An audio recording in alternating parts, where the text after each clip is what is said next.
جب ساری زندگی نافرمانی کر کے اس کو منانے کا خیال آیا، جوانی میں تو بہت اعلیٰ چیز ہے، ساری زندگی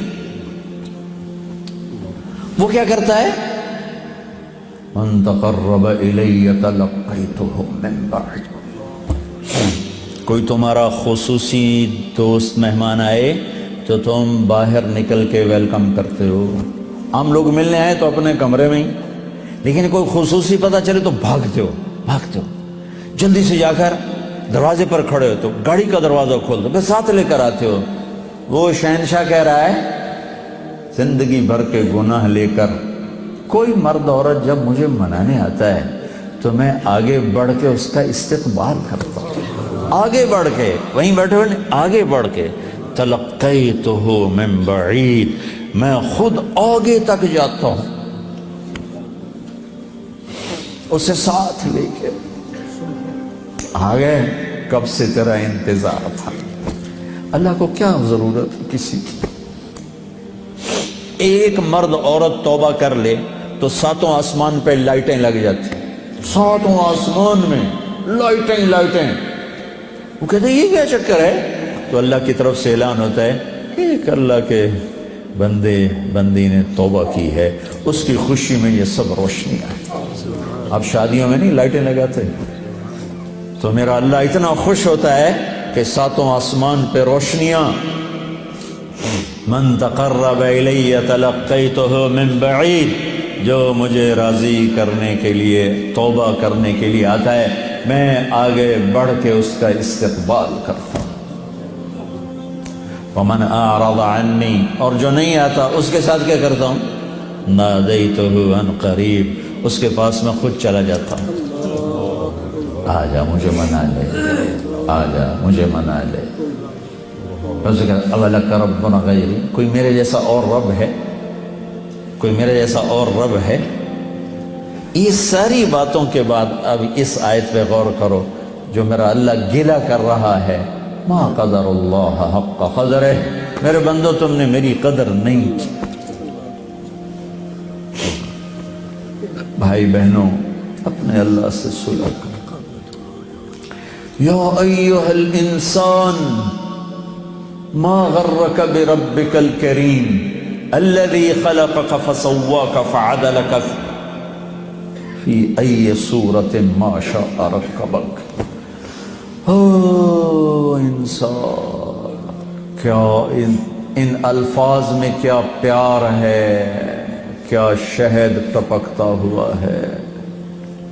چھتے سے شہد ٹپکتا ہے، اللہ کی قسم، یا ایہا الانسان، صرف اس ایک بول میں ساری دنیا کا شہد بھروں،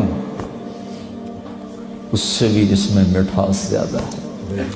اور پھر یہاں یا ابن آدم یا ایہا الانسان، خطاب ایمان والوں سے نہیں ہے، تقوی والوں سے نہیں ہے، اے انسان، انسان، انسان۔ اور لگا رہا تو یہ تو بتا کہ تو مجھے چھوڑ کے کہاں جا رہا ہے؟ تجھے میرے بارے میں کس نے دھوکہ دے دیا؟ اولاد ماں باپ سے بدگمان ہو جائے تو ماں باپ پہ کیا گزر۔ میں نے ایک منظر دیکھا ہے، میں موت تک نہیں بھول سکتا۔ ایک بیٹا باپ سے کہہ رہا تھا تو آج تک میرے واسطے کی بنایا ہے؟ بیٹا باپ سے کہہ رہا تھا، میں دیکھ رہا تھا باپ بیٹے کے ایکسپریشن، بیٹے کے چہرے پر غضب، غصہ۔ تو آج تک میرے واسطے کی کیتا ہے؟ تو آج تک میرے واسطے کی بنایا ہے؟ ہوئے ہوئے ہوئے ہوئے ہوئے، میں اب رو رہا ہوں، 40 سال پرانی بات، کہ جو اس باپ کے چہرے پر جو ایک غم تھا، ایک رنج تھا کہ میرے ہتھاں دا بال اج مینوں آندا تو میرے واسطے کی بنایا ہے؟ جو اس باپ کے چہرے پر ایک کرب تھا، وہ صرف اتنا کہہ رہا تھا، اچھا میرا پتر، کوئی بات نہیں کر رہا تھا، میں اتنی کہہ رہا تھا، اچھا میرا پتر، اچھا میرا پتر۔ پتر ہماری زبان میں بیٹے کو کہتے، اچھا میرے بیٹے، اچھا میرے بیٹے۔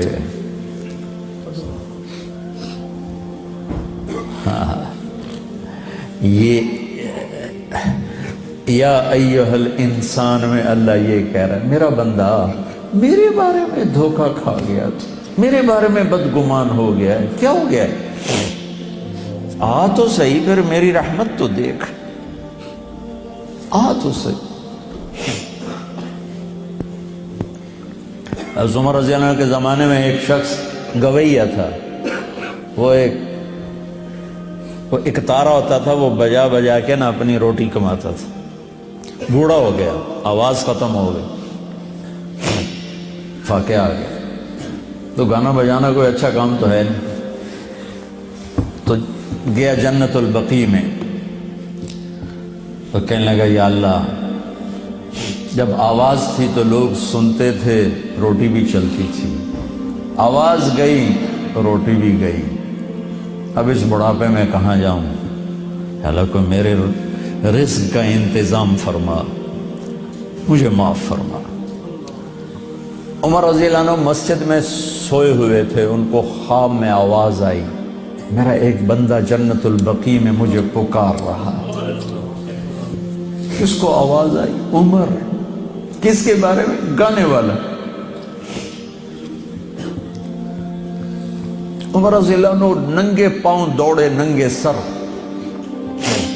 پتہ نہیں کون ابدال بیٹھا ہے وہاں پکارنے والا، جو دوڑے ہوئے اندر آئے تو قدموں کی آہٹ، تو وہ گویے کی نظر پڑی، عمر آ رہے اور دو ننگے سر ننگے پاؤں، نے کہا ابھی آج میری خیر نہیں۔ وہ اٹھ کے دوڑنے لگا تو اس نے کہا ٹھہرو ٹھہرو ٹھہرو ٹھہرو، میں خود نہیں آیا ہوں، مجھے بھیجا گیا ہے۔ کہا کس نے بھیجا ہے؟ کہا جس سے پکار رہے ہو اسی نے۔ وہ بوڑھا بیٹھ گیا، کہنے لگا واہ میرے رب، ساری زندگی تیری نافرمانی کی، آج تجھے پکارا تو اپنے پیٹ کی خاطر پکارا، اور تو نے اتنا بڑا میرا اعزاز، اتنی بڑی مجھے عزت دی، اے اللہ مجھے معاف کر۔ اس کی چیخ نکلی اور مر گئی۔ عمر رضی اللہ تعالیٰ نے خود اس کا جنازہ پڑھا ہے۔